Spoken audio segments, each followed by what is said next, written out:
बहुत समय पहले की बात है।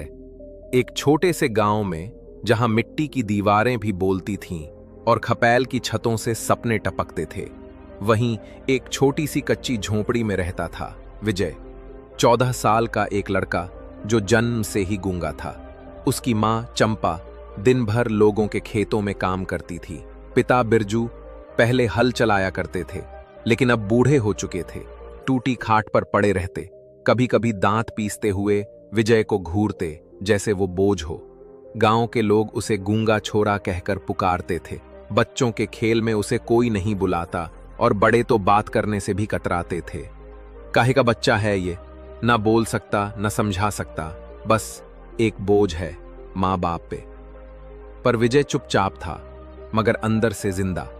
विजय सूरज निकलने से पहले उठ जाता, मां के साथ खेतों में काम करने जाता, खरपतवार उखाड़ता, पानी भरता, बैलों की नालियां साफ करता। पसीने से लथपथ होता, पर एक भी आवाज नहीं निकलती। और अगर गलती से कुछ गिरा देता तो खेत का मालिक गुस्से में चीख पड़ता, कानों से तो सुनता है ना, कुछ समझता क्यों नहीं रे गूंगे। पर विजय सुनता भी था और समझता भी। हर ताना, हर चोट उसकी आत्मा में गूंजती थी।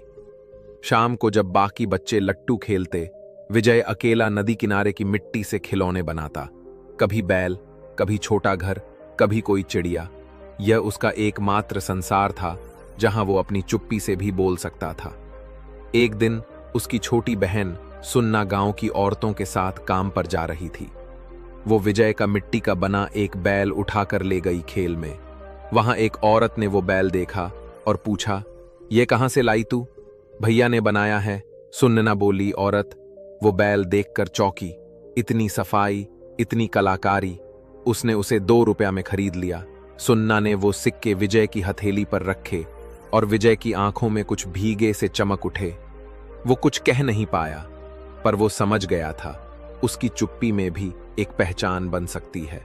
अब विजय खेत में काम करने के बाद हर शाम 2 घंटे मिट्टी से खेलता। पहले वो बस अपने लिए बनाता था, अब वो सोचने लगा। और लोगों को पसंद आए तो वो एक छोटी सी लकड़ी की टोकरी में खिलौने भरकर मां को दिखाता। मां मुस्कुराती कहती, बोल तो नहीं पाता बेटा, लेकिन तू कारीगिरी में भगवान है। गांव में 3 से 4 लोगों ने फिर उसके खिलौने खरीद लिए और पहली बार किसी गूंगे को पैसे देकर इज्जत दी गई थी।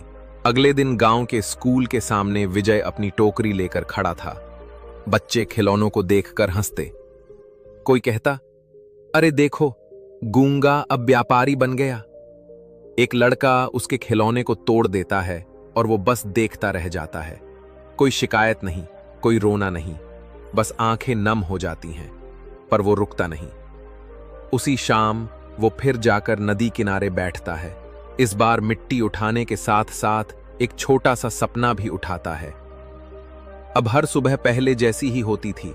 मां के साथ खेत पर काम, दोपहर को जानवरों की देखभाल और फिर शाम होते ही नदी किनारे जाकर मिट्टी इकट्ठा करना। लेकिन फर्क था, अब मन में उमंग थी, आंखों में रोशनी थी। अब वो हर खिलौना सोच समझ कर बनाता था। बैल, झूला, चरखा, लोटा, मिट्टी का छोटा घर, गांव की जिंदगी को सांचे में ढाल देता था। विजय गूंगा था, लेकिन उसके हाथों की रेखाएं बोलने लगी थी। गांव से 15 किमी दूर हर साल एक बड़ा मेला लगता था। वहां खाने पीने के साथ साथ गांवों के हुनर को भी जगह मिलती थी। एक दिन गांव के हरीलाल काका ने विजय की मां से कहा, चंपा, तेरे लड़के के बनाए खिलौने देखे मैंने, एक ठेला लगवा दूं मेले में। मां की आंखों में चिंता थी। काका गूंगा है, अकेले कैसे जाएगा? हरीलाल बोले, बोल नहीं सकता, लेकिन बेच जरूर सकता है। यह हुनर है चंपा, इसे मत रोको। 3 दिन बाद गांव के 2 और नौजवानों के साथ विजय को एक कोने में मीला स्थल पर जगह मिल गई। उसकी बांस की टोकरी में 40 खिलौने थे, सब खुद के बनाए हुए। पहला दिन कोई नहीं रुका। लोग आए, देखा, मुस्कुराए और आगे बढ़ गए। दूसरा दिन एक बूढ़ी औरत आई, मिट्टी का चरखा उठाया और पूछा, कितने का है? विजय ने उंगली से 5 दिखाया। औरत ने पैसे दिए और कहा, बोलता नहीं है, पर जो बना रखा है वो बहुत कुछ कह रहा है बेटा। उस दिन 4 खिलौने बिके। तीसरे दिन सुबह जैसे ही दुकान खोली, एक कला शिक्षक वहां आया। उसने एक बैल का जोड़ा देखा, गौर से निहारा और कहा, तुमने बनाया ये? विजय ने सिर हिलाया। शिक्षक ने तुरंत 10 खिलौने खरीदे और पूछा, और बनाओगे तो स्कूल के बच्चों को सिखा सकोगे? विजय फिर चुप रहा, लेकिन उसकी आंखों ने हां कह दिया। 3 दिनों में विजय ने कुल 23 खिलौने बेचे। जिन खिलौनों को गांव में देखकर लोग हंसते थे, वही अब लोगों के घर की शोभा बन रहे थे। हरिलाल काका ने मेला खत्म होते वक्त पीठ थपथपाई और बोले, अब तेरी आवाज नहीं, तेरा नाम गूंजेगा बेटा। विजय ने कमाए थे 115 रुपए। उसने मां के हाथ में सारे पैसे रख दिए। मां की आंखें भर आईं। वो बोली, आज पहली बार किसी ने तेरे लिए यह कहा कि तू कुछ कर सकता है। पर विजय की आंखें बता रही थी, मां, यह तो सिर्फ शुरुआत है। विजय अब रोज नए डिजाइन के खिलौने बनाने लगा। वो अलग अलग रंगों से उन्हें सजाता, सुखाने के लिए पुराने तिरपाल का इस्तेमाल करता और मां से कहता, इशारों में, अब अपना ठेला चाहिए। मां समझ गई थी, विजय की मेहनत अब खुद की दुकान मांग रही है। अब जब भी विजय टोकरी उठाकर गांव की गलियों में निकलता, लोग खिलौने देखने के लिए रुकते थे। अरे यही है ना वो लड़का जो मेले में बैठा था? हाँ, वही। देखो कैसे बनाता है मिट्टी से गला। पहले जहां तानों की बौछार होती थी, अब ईद की फुसफुसाहटें सुनाई देती थीं। लेकिन विजय अब भी वही था, चुपचाप काम करने वाला, हर खिलौने के साथ कुछ नया सीखने वाला। हरिलाल काका ने गांव के एक कबाड़ी से पुराना ठेला दिलवा दिया। विजय ने उसे कपड़ा बांधा और उस पर अपने बनाए खिलौनों की दुकान सजाई। उसने टोकरी हटाकर खिलौनों को लाइन से लगाना शुरू किया। बैल, गाय, झूला, मिट्टी की रोटी बनाते बच्चे, छोटे मंदिर और हाथ में कलश लिए स्त्री की मूर्ति। गांव की औरतें अब अपने बच्चों के लिए खिलौने खरीदने आने लगीं। एक दिन वही कला शिक्षक जो मेले में मिला था, गांव के स्कूल से विजय को बुलवाने आया। उसने विजय की मां से कहा, आपका बेटा बोल नहीं सकता, लेकिन सिखा जरूर सकता है। हम चाहते हैं कि वह हफ्ते में 2 दिन बच्चों को मिट्टी से कला बनाना सिखाए। मां की आंखों से आंसू बहने लगे। कभी लोग कहते थे, गूंगे से क्या होगा। आज स्कूल कह रहा था, वो सिखाएगा। अब स्कूल में जब विजय आता, बच्चे उसे घेर लेते। वो इशारों में समझाता, मिट्टी कैसे गूंदनी है, आकार कैसे देना है।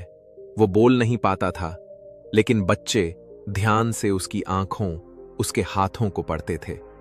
एक दिन एक बच्चा बोला, गुरुजी की आवाज नहीं है, पर ये सब कुछ सिखा देते हैं। और पूरा स्कूल तालियों से गूंज उठा। अब हर साल लगने वाला शहर का मेला खुद बुलावा भेजता था विजय को। एक बड़ा स्टॉल मिलता था, गांव की कला विजय का हुनर के नाम से। शहर के लोग उस स्टॉल के आगे रुकते, सर हिलाते और कहते, इस लड़के ने तो मिट्टी में सोना बना दिया। अब विजय हर मेले में 500 रुपए से 700 रुपए रोज कमाने लगा था। मां के लिए नए कपड़े, बहन की पढ़ाई, घर की छत की मरम्मत, सब कुछ खुद करता। उसने घर के बाहर एक छोटा बोर्ड टांग दिया था, मिट्टी कला केंद्र विजय कुमार। विजय ने अब गांव के 4 से 5 और गरीब लड़कों को सिखाना शुरू किया, जो स्कूल नहीं जाते थे लेकिन कुछ करना चाहते थे। वो बोल नहीं सकता था, लेकिन उनके लिए रास्ता खोल रहा था। गांव के सालाना कार्यक्रम में विजय को मंच पर बुलाया गया। पहली बार वो चढ़ा था मंच पर। लोग खड़े होकर तालियां बजा रहे थे। मुखिया जी ने कहा, ये लड़का बिना बोले गांव को बहुत कुछ सिखा गया है। सिखाया है कि आवाज नहीं, इरादा बोलता है। विजय आज भी गूंगा है। आज भी सुबह मिट्टी लाता है, खिलौने बनाता है और इशारों से बच्चों को सिखाता है।